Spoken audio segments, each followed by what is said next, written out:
Bonjour et bienvenue dans mon entraînement wedging. Brave, là ce qui va être important au wedging, le principe mécanique va être le même que sur les fers moyens et sur tous les clubs. Ouais. La seule chose où pour toi dans ton système il va falloir faire attention, c'est que tu ne peux pas avoir une face de club à l'impact qui soit trop fermée. Voilà, il va falloir que ça se rapproche d'une face square, peut-être fermée d'1 degré. Donc à mon avis, tu as deux solutions. Là, je te laisse faire. Si tu fais un plein coup, peut-être qu'il faudra que tu te contentes de mettre la balle un tout petit peu plus en arrière. Okay. Rappelle-toi, c'est un type qu'on avait fait à cette salaire quand tu avais gagné le tournoi. Et rappelle-toi, au 9, pendant le playoff au 18, tu avais mis que des coups de wedge à moins de 2 mètres. Tout à fait. On n'avait rien changé mécaniquement. Le club arrivait bien. Donc pour les pleins coups, je pense que c'est cette solution-là.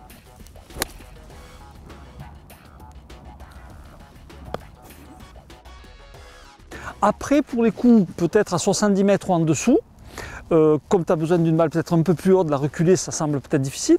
Tu peux aussi explorer la piste de creuser ton poignet gauche un peu comme une sortie de bunker pour empêcher que la face se referme. Ça te permet, si tu veux quand même, d'avoir une face qui va rester square tout en obtenant une bonne hauteur sur un coup qui va faire 50 mètres, 40 mètres, où c'est pas facile de mettre beaucoup de backspin sans vitesse. Ouais, tu crées un peu plus de loft Tu directement. crées un peu plus de loft. Et tu le gardes dans la traversée. Tu le gardes dans la traversée. C'est un feeling que tu peux avoir. Il n'y a pas trop de vitesse en plus. Donc c'est assez facile à garder quoi, comme feeling.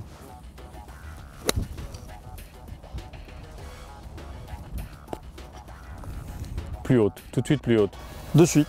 Donc du coup ça veut dire que voilà, quand vous allez jouer sur les greens du tour un peu plus ferme ou le drapeau, parce qu'en général quand tu as un coup de wedge sur un par 5 ou un par 4, c'est rare que le drapeau soit au milieu du green. Oui, tu as besoin de cette hauteur. Tu as besoin de cette hauteur pour que la balle s'arrête de suite. Quoi. Tu viens de jouer à Abu Dhabi, les greens étaient vachement fermes, un coup de wedge tu l'arrêtais pas. Quoi.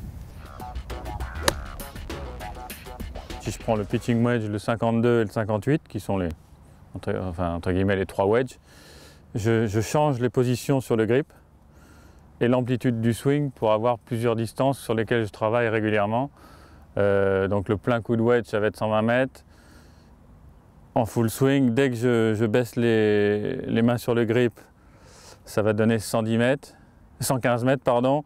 Et dès que je fais un 3/4 avec le wedge, ça va donner 110 mètres. Et ça, je décline ça sur le 52 et le 58. Donc j'ai déjà 3 x 3, 9 distances sur lesquelles je suis plus précis qu'en dessous de, je dirais, 50, 60, en dessous de 70, jusqu'à 70, je suis très précis.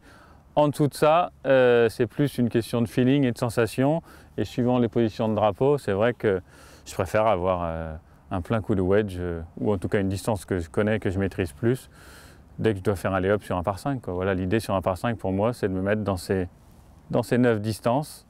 À partir de là, je sais que je serai plus précis qu'à 50 mètres.